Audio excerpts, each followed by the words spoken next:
Yeah. So this is a great technique on how to do these. I call them crisscross borders. Again, I use the decorative border for some of them, the decal border. This one I use just the straight edge.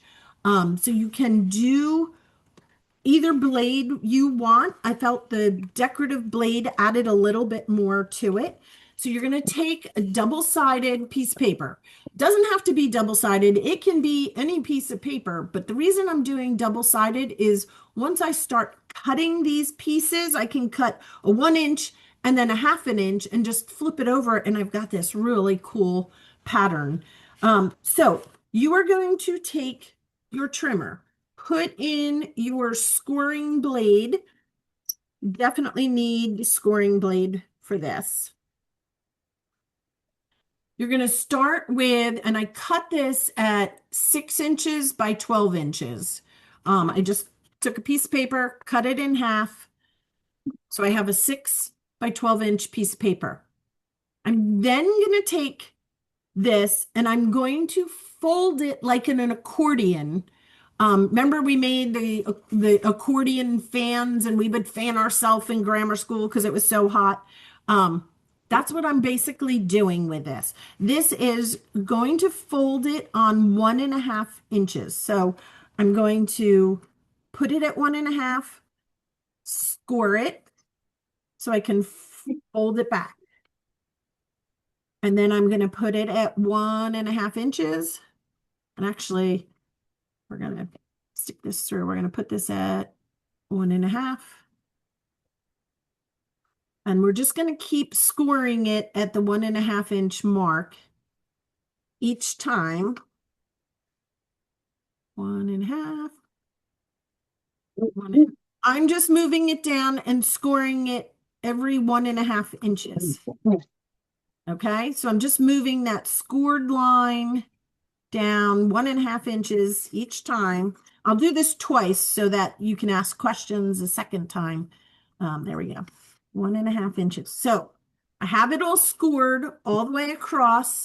And now it's just a matter of folding it back and forth like the accordion, like the fan we did in grammar school. I mean, we did in grammar school. I don't know about your grammar school, but it was hot, especially in May and June. Alice, what was the score? A 1.5? 1.5. So I Okay, have it thank you. scored like a little fan. Okay, and just score it back and forth at 1.5 inches. And you can do it at 1 inch if you want smaller crisscross. You can do it at 2 inches wide. I think my original design here, this one, I think I did 2 inches wide. You can do it at 1.5. You can do it at 1.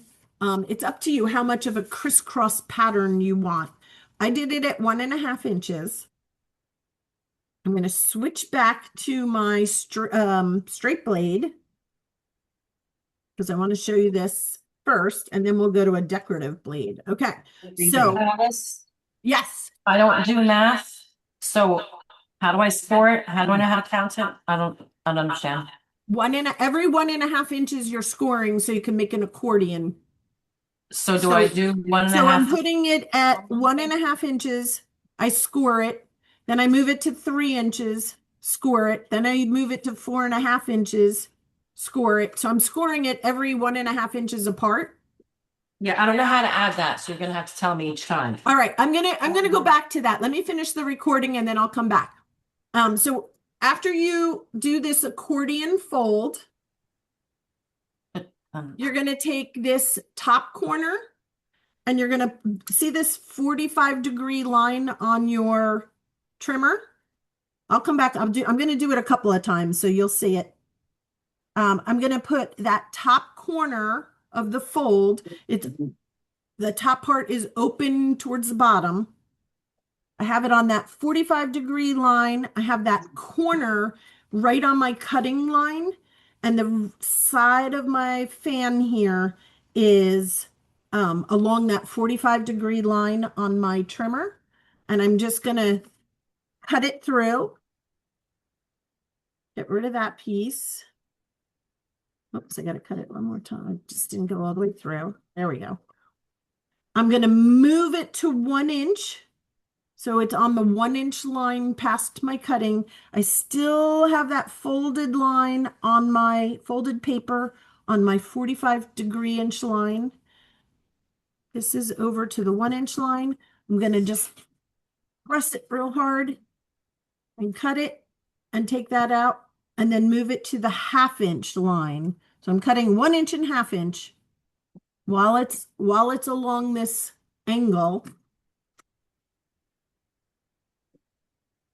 And then when you open it up, you are going to have this really cool crisscross border. And I just flip one side over. So one side is the dark green and one side is the white with the pattern. And I've got my two borders, and then I can flip one over and just weave them together. And I will go back and show you one more time because I know it was a lot in one. But okay, so I'm just weaving them back and forth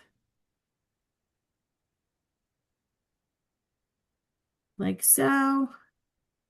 And you have this really cool crisscross border to play with and put on your paper.